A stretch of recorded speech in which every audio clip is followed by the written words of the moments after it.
What's going on, my friends? Welcome back. Today we're talking about transitions, how to go from one scene to the next. Let's get it. Go! By the way, that's the way to do a transition.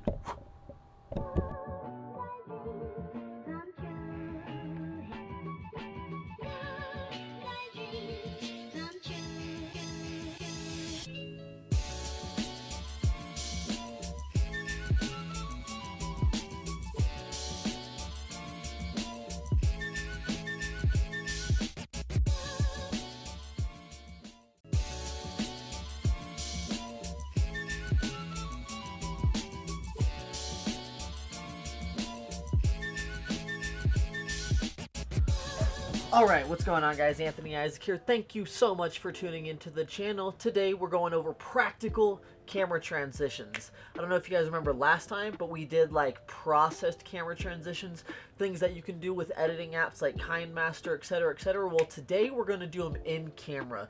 Things that are practical because they're easy to do right there on scene with your camera, with your lens. No added software, just cutting things together. So let's dive into it, shall we? First thing. Alright, so the first transition, as we just had titled, is the blackout. And it's very self-explanatory what the blackout is. We're literally covering our lens, our phone, our camera, just whatever it is. We are completely blacking out the screen. And then we're coming back into frame at a completely different location, usually from inside, outside, upstairs, downstairs, a completely different place. Doesn't really matter. You see this transition used extremely common with vloggers, like all the time, and that's how I got the transition in general. It works really well, especially for cutting to different places that might not have any affiliation with each other, but it can, like I said, all vloggers and YouTubers do it, so it can become very cliche. Know when to use it, and that's going to be the same for like all of these transitions. Know when to use these guys appropriately. Practical transitions are great, they're super common, but they can totally be overused. Let's go to the next one, and that's going to be... Alright, the next one's going to be the whiteout, and just like that, just like it looks like, I'm literally taking a light, or just wherever I'm at, whether it be a car light, a flashlight, whatever it is, and I am... What the hell is that? This guy literally starts using his leaf blower the second I start filming. Of course, just my luck. But just like that, just as it says, just as it looks, we're just taking a light, we're going over the lens as opposed to the blackout, and then appearing usually with the sun or some other lit area with the same generally toned kind of lighting. That's what I call the whiteout, and figures when I finish filming he would stop using that. That's awesome. But let's go to the next one, right? Alright, so that guy right there is called the tilt, and the tilt is super cool. I actually learned it from a guy called D for Darius. I will link his YouTube below. D for Darius is an awesome guy at teaching people how to be filmmakers. I love him. But that is the tilt transition. I love it because it was just really quirky and unique and different when I saw it. I don't think I had ever actively noticed the tilt transition until I saw D for Darius do it so much, but that's going to be the tilt transition. Alright, that's super dope to me. I'm really into that one, the tilt transition. Alright, this next bad boy is going to be pretty cool, kind of weird. Be careful if you have a flip screen camera because I have almost fucked up mine. And that's going to be... Alright, and that's going to be the whip. The whip is really cool, it's really quick.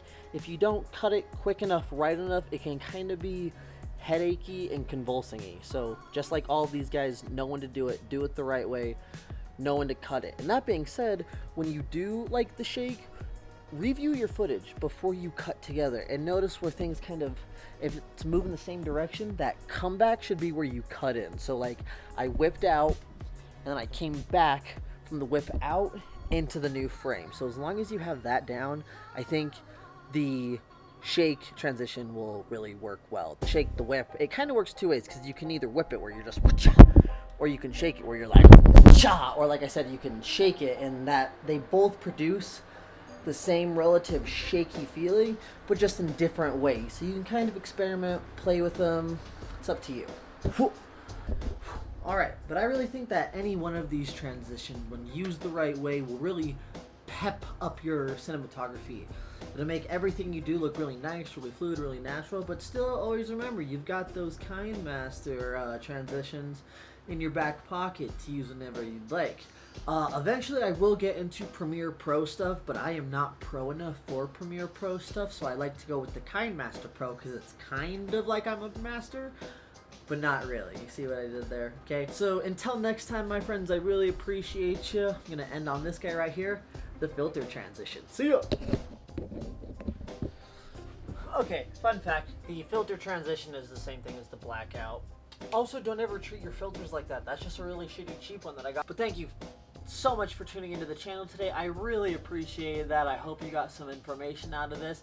Just so you know, if you go over and follow my Instagram, I'm actually doing 30 days of camera tips, tricks, and transitions that will be compiled into YouTube videos. But if you'd like to get peppered bits of goodness day by day, I suggest you go and follow my Instagram page so that you can really connect a little bit closer, so you can really see some of the 30-day tips and tricks. And now I'm just rambling. Have an excellent day. Bye!